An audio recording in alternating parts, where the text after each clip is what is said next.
আমি প্রথম জ্বর দেখলাম এতদিন আমি দেব সভাতে আশা বসা উঠা আছে আমার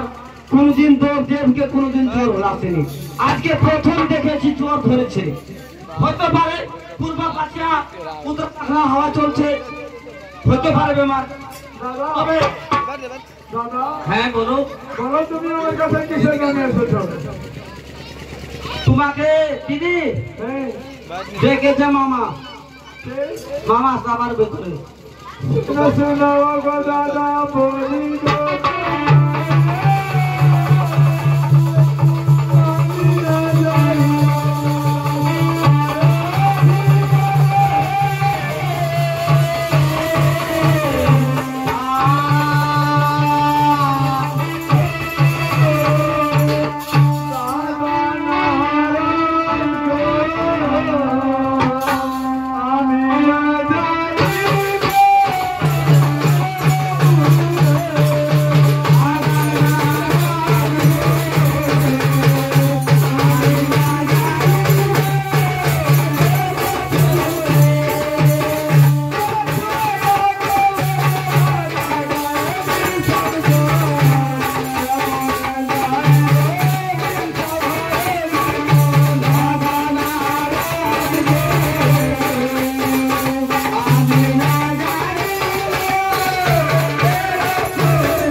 সত্যি দিদি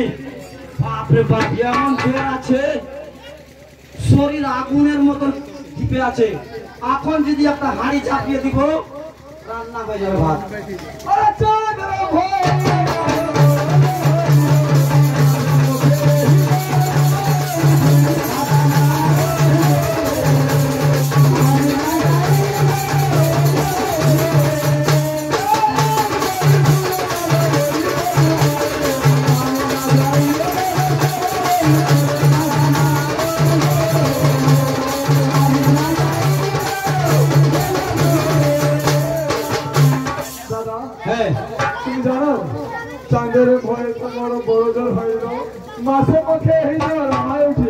সত্যি তো দিদি তোমার ভীষণ জোর আছে তবে দিদি যাবি না তুই সবার ভিতরে আর তুই যাইস না তুই সবার ভিতরে যাবি না ঠিক আছে আসলে তোর জোর আছে খুব জোর এখন একটা হাঁড়ি চাপিয়ে দেবো ভাত রান্না হয়ে যাবে দিদি তুমি আরো তুমি এখানে কাঠখড়ি যেটা বলে সন্থি ওকে ভালো করে বিছিয়ে দে ওটার উপরে দিয়ে আরো ঘুমায় থাক আরো কেউ আছে না বলবি আমার বাপ রে হাঁটি দুধ কেউ মাকে মরে যাবো আর বাঁচবো না যাবি না আর যদি তুই যাই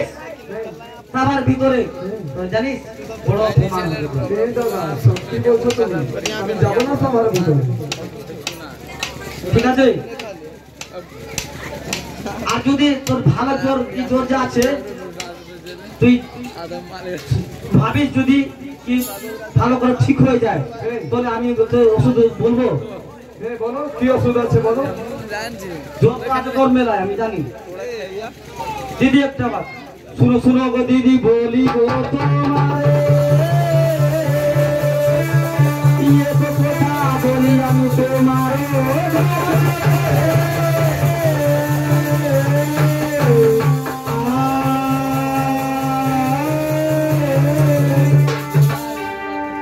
দিদি পয়দা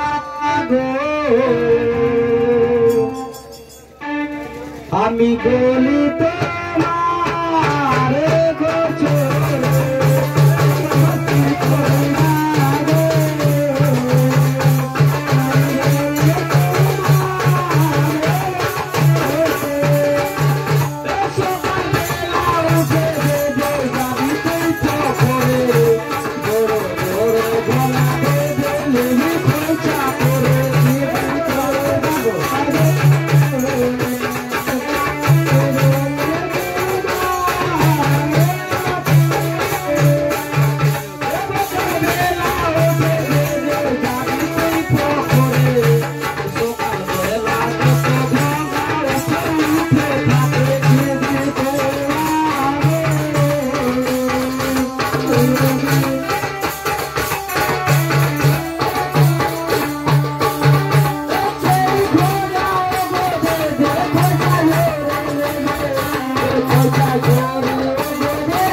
সকাল বেলা গো দিদি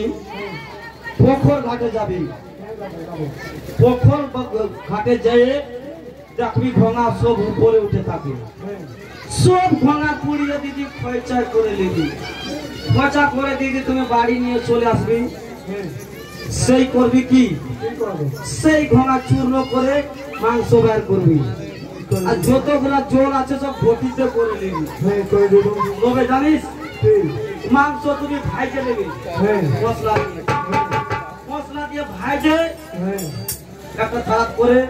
আর বসে যাবি আর ফটির জল রাখবি ওখানে আর গাটা গাট আর জল উঠে গাটা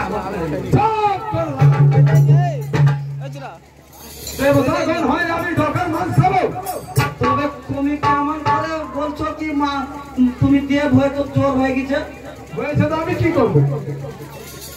ও হয়েছে কি করবো আমি ওষুধ বাতালাম যে তোকে খা ওষুধ কর ভালো হয়ে যাবি সব করে দাদা তোর আমি বুঝেছি তোর যাওয়ার ইচ্ছা নাই ওখানে আমি যা বললাম ওই পাট ফড়ির তুই পিছিয়ে ঘুমা এখানে আমি বলে দিব মামাকে যায় ওর অনেক জোর আছে আর আসতে পারবে না ওর থেকে হাঁটা যায় না হাঁটবে কি করে ওই তো বিছনা থেকে উঠতে পারে না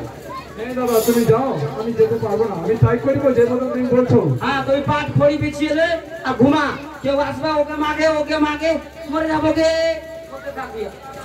আর যাবি না। আর গেলে জানিস আমার ভেতরে তোর বড় অপমান হবে। সত্যি বলছি। তবে আমি এটা বলে যাই